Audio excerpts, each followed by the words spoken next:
Alhamdulillah, Alhamdulillah bi ni'matihi tatimmus shalihat wa bi fadlihi tatanazzalul barakat.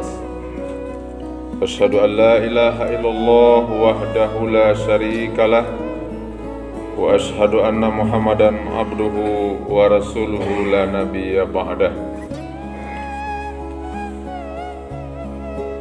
Qala Allah Ta'ala fil Qur'anil Karim, A'udzubillahi minasyaitonir rajim. Bismillahirrahmanirrahim. Ya ayyuhallazina amanu kutiba alaikumusiyam kama kutiba alal ladzina min qablikum la'allakum tattaqun. Amma ba'du fa ya ibadallah usikum wa nafsi bitaqwallah wa ta'atihi faqad fazal muttaqun. Ya ayyuhallazina amanu taqullaha haqqa tuqatih wa la tamutunna illa wa antum muslimun. Wasma'u qala Allah Ta'ala fil Qur'anil Karim, a'udzubillahi minasyaitonir rajim. Ya ayyuhan nas wa'budu rabbakumul ladzi khalaqakum wal ladzina min qablikum la'allakum tattaqun. Masyiral muslimin sidang jemaah Jumat rahimakumullah.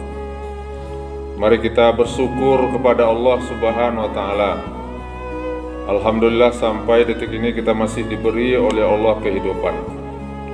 Sementara sudah banyak saudara kita, sahabat kita, tetangga kita yang sudah lebih dulu dipanggil oleh Allah Subhanahu wa taala. Tidak ada yang bisa mereka lakukan lagi kecuali Allah mengharapkan doa daripada anak-anaknya. Ada 3 pahala yang mengalir. Pertama, sedekah jariah. Yang kedua, ilmu yang bermanfaat. Yang ketiga, anak yang soleh. Tetapi apabila ketiga-tiga tidak ada lagi, maka seseorang yang sudah dipanggil oleh Allah, dia tidak bisa menerima lagi aliran pahala. Maka oleh karena itu, kesempatan bagi kita saat ini yang masih diberi oleh Allah kehidupan, kita tidak tahu apakah setahun, 5 bulan, 2 bulan, atau mungkin seminggu ke depan kita diberi oleh Allah kehidupan. Mari kita manfaatkan ini untuk pertama, menambah kekurangan amal bekal kita untuk menghadap Allah Subhanahu wa taala. Yang kedua, kita gunakan waktu ini untuk memperbaiki diri kita, memperbanyak tobat, beristighfar kepada Allah Subhanahu wa taala. Kemudian salawat beriring salam tidak lupa pula kita mohonkan kepada Allah, semoga selalu dicurahkan untuk kekasihnya, junjungan kita semua, Nabi Muhammad sallallahu alaihi wasallam. Allahumma shalli ala Muhammad wa ala ali Muhammad.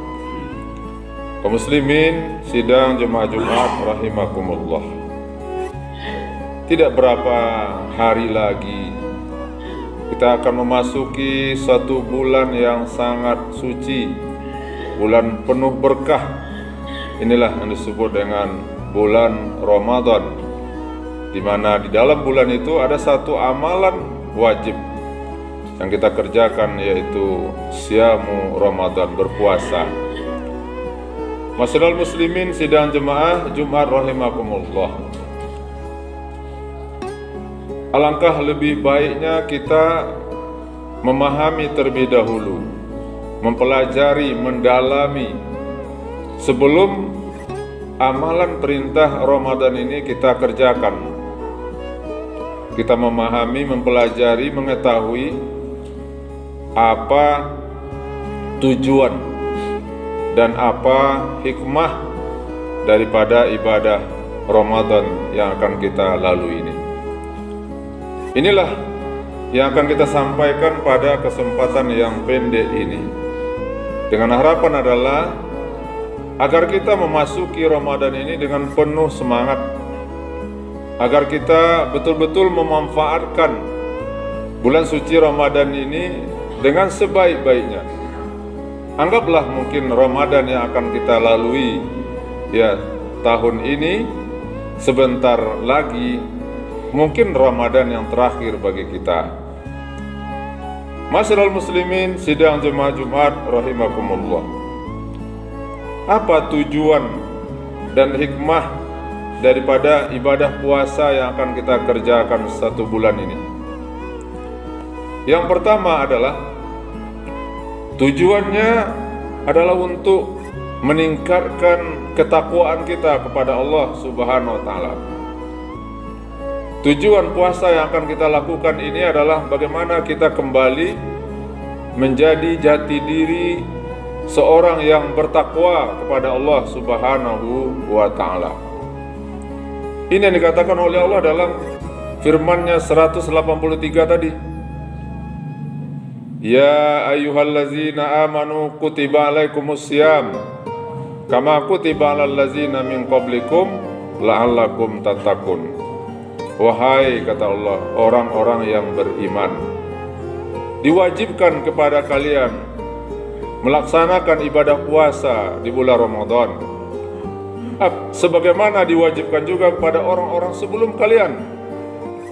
Apa tujuannya? Tidak lain tidak bukan adalah la'allakum tattaqun, agar kalian menjadi orang-orang yang bertakwa.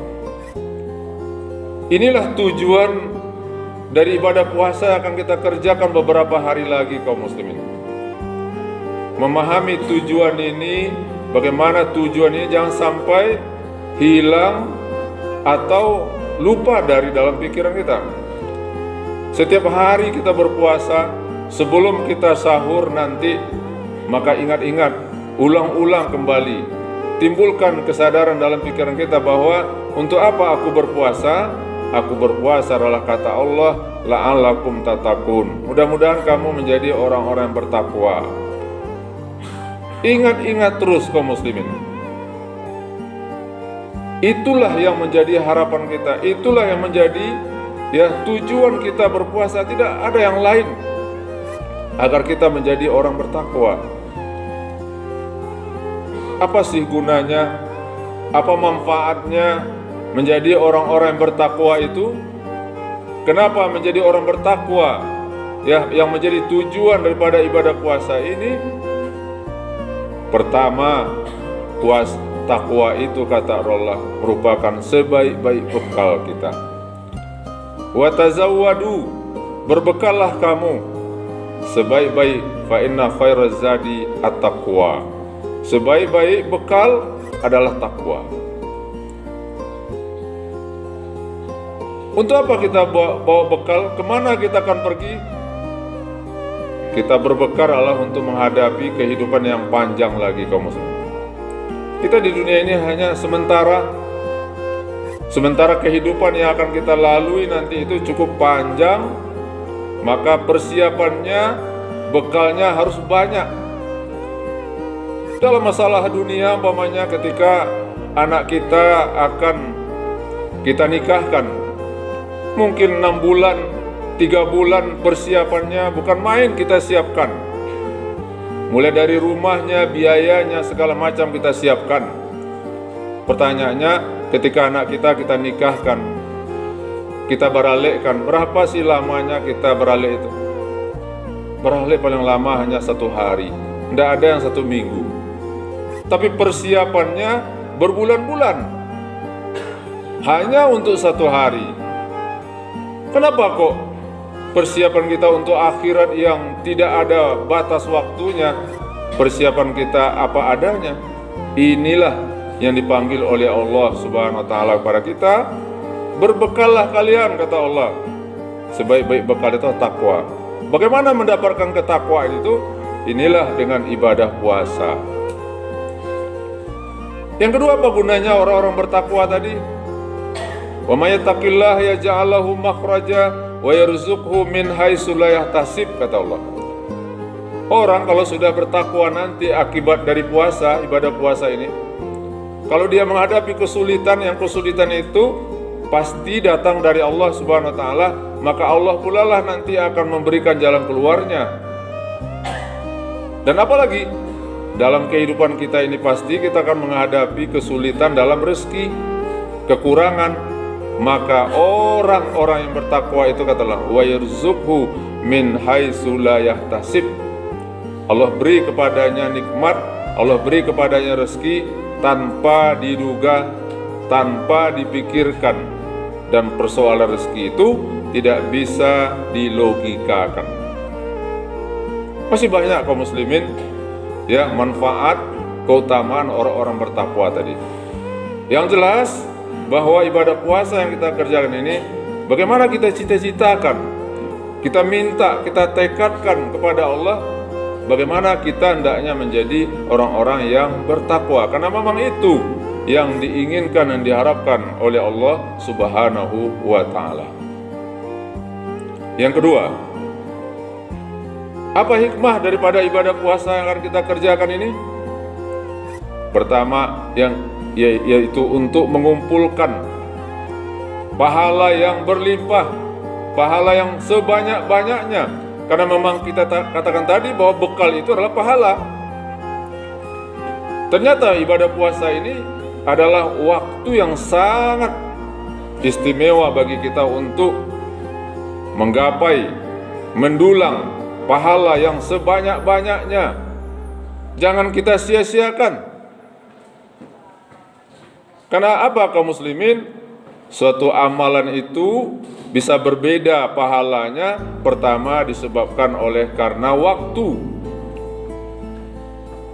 Bapak saudara berinfak hari ini umpamanya itu, maka dapat pahala. Tapi berimpak nanti di bulan Ramadan berbeda pahalanya. Bapak saudara baca Al-Quran pada hari ini itu, mungkin tadi malam baca surah Al-Kahfi karena itu memang disunahkan, maka pahalanya membaca surah Al-Kahfi, Al-Quran di bulan Ramadan berbeda pahalanya. Bapak saudara kita semuanya berselawat di hari Jumat ini banyak-banyak berpahala. Maka pahala ketika kita berselawat di bulan Ramadan jauh lebih besar. Kenapa? Karena waktunya. Karena bulan Ramadan itu waktu yang sangat berlipat ganda pahala tadi. Yang kedua, pahala itu besar atau kecil ditentukan oleh tempatnya. Orang yang sholat subuh di rumah berpahala, ya. Tapi kalau dia sholat subuh berjemaah di masjid, pahalanya lebih besar. Sholat subuh di masjid di luar bulan Ramadan berpahala besar, tetapi sholat subuh ya di masjid di bulan Ramadan lebih besar lagi. Akankah ini akan kita sia-siakan? Tempat. Makanya bagi saudara kita kaum muslimin yang ditakdirkan oleh Allah memiliki harta yang berlimpah berlebih, kemudian diundang oleh Allah, diizinkan oleh Allah, mereka apa? Pergi mereka bulan Ramadan ini umroh dengan biaya ya 55 juta, ada 48 juta, ada 34 juta itu. Untuk apa mereka keluarkan uang sebanyak itu? Itu tadi adalah untuk mendulang pahala yang sebanyak-banyaknya. Berpuasa di Indonesia ini berpahala, tetapi berpuasa di tanah suci, di tanah haram itu pahalanya jauh lebih besar. Itulah sebabnya kenapa orang atau saudara kita mereka pergi melaksanakan umrah. Ada yang awal, ada yang akhir, ada yang full Ramadan. Untuk apa? Untuk mendulang pahala tadi. Satu kali mereka sholat di Masjidil Haram itu setara dengan 100.000 kali sholat di masjid biasa ini. Itu di luar bulan Ramadan. Kalau di bulan Ramadan mereka sholat subuh berjemaah di Masjidil Haram itu, kalikan pula 27. Maka dihitung oleh para ulama, satu kali orang sholat di Masjidil Haram itu setara dengan usianya 274 tahun. Kalau 5 kali dia dari subuh sampai isya sholat di Masjidil Haram itu, maka pahalanya setara dia berumur yaitu 36.000 tahun. Kenapa mereka lakukan itu? Itulah karena ingin mencari, mendulang pahala yang sebanyak-banyak. Bagi kita kaum muslimin yang belum diizinkan oleh Allah, bukan tidak mungkin. Bagi kita yang belum diundang oleh Allah SWT, maka apa? Yuk, selama bulan Ramadan ini kita isi dengan berbagai macam amal ibadah. salah satu ibadah itulah ramaikan masjid ini. Mulai dari malam pertama sampai nanti pada malam terakhir, kita ramai masjid ini. Subuhnya, zohornya, asar, maghrib, isya, sholat tarawih kita bersama-sama. Kita baca Al-Quran, perbanyak zikir kepada Allah SWT, perbanyak istighfar pada Allah SWT. Dengan itulah kita mempersiapkan bekal tadi. Jadi bulan Ramadan ini hikmahnya, puasa Ramadan ini hikmahnya adalah bagaimana kita rajin, yaitu mendulang, mengumpulkan pahala yang sebanyak-banyaknya. Apa yang bisa kita lakukan di bulan Ramadan? Lakukanlah kaum muslimin. Bisa hanya kita mungkin baca Al-Quran, baca Al-Quran. Bisa kita hanya berzikir, berzikir kita. Bisa kita bersedekah, sedekah. Kalau ada ditakdirkan oleh keluarkan zakat di bulan Ramadan ini. Itu yang kedua. Yang ketiga, puasa ini hikmahnya adalah dalam rangka untuk mengendalikan hawa nafsu kita. Dulu waktu diciptakan oleh Allah nafsu kita ini, maka dipanggil oleh Allah nafsu kita ini. Hai nafsu, kata Allah, ta'al, datang ke sini. Tapi nafsu dipanggil satu kali tidak bergerak, dua kali tidak bergerak. Dipanggil yang ketiga baru dia datang kepada Allah Subhanahu wa taala. Lalu ditanya oleh Allah, man ana wa man anta. Kamu siapa, aku siapa, kata Allah. Perhatikan jawaban daripada nafsu. Ana, anta, anta. Aku, engkau, ya Allah. Allah murka dengan nafsu ini. Dibenamkan oleh Allah nafsu ini selama 1000 tahun dalam neraka, dibakar. Setelah diangkat kembali, ditanya lagi oleh Allah, man anta wa man ana. Jawaban nafsu masih sama seperti yang pertama tadi. Ana, anta. Dibenamkan lagi oleh Allah ke dalam neraka 1000 tahun. Kemudian diangkat lagi. Kemudian ditanya lagi, man ana, man anta. Siapa saya, siapa engkau? Barulah nafsu ketika itu menjawab, ana abduka wa anta ilahi. Aku adalah hambamu, akulah budakmu ya Allah, dan engkau adalah Tuhanku. Begitulah sifat daripada nafsu itu. Maka inilah hikmahnya kaum muslimin. Sekali setahun kita diwajibkan oleh Allah berpuasa bulan Ramadan ini. Untuk apa? Untuk melemahkan nafsu kita ini. Dengan cara apa Allah melemahkan nafsu kita ini? Dengan banyak berpuasa. Bayangkan sebulan lamanya kita berpuasa. Itu tandanya apa? Bahwa memang nafsu itu selama 11 bulan itu nafsu kita tidak terkendali. Karena tidak terkendalinya nafsu kita melakukan apa-apa saja yang kita inginkan. Kita melakukan dosa manusia ini, berbuat maksiat, melakukan ini dan itunya. Maka datang bulan puasa ini untuk kembali menata, mengendalikan hawa nafsu. Ketika nafsu sudah lemah, maka disitulah perintah-perintah Allah itu akan mudah untuk dilaksanakan. Kemudian yang keempat, apa gunanya? Hikmahnya ibadah puasa ini adalah agar kita melatih menjadi orang-orang yang disiplin. Sebenarnya kaum muslimin, setiap ibadah yang kita lakukan adalah salah satu tujuannya untuk mendisiplinkan kita. Salat itulah merupakan ajaran Islam untuk mendisiplin kita. Apalagi kalau kita salat berjemaah. Kita tidak boleh mendahului imam.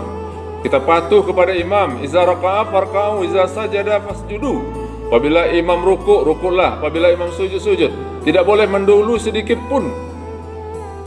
Itu menunjukkan apa? Betapa memang kita harus disiplin.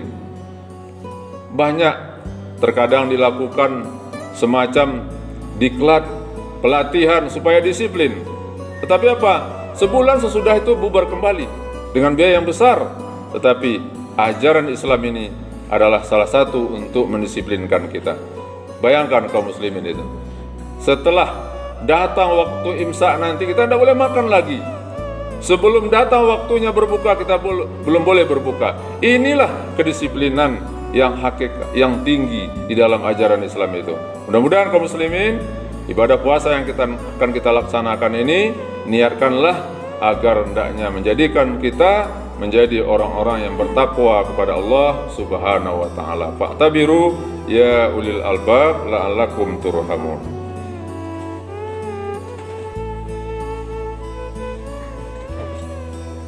Alhamdulillahillazi arsala rasulahu bil huda wa dinil haqq liyuzhirahu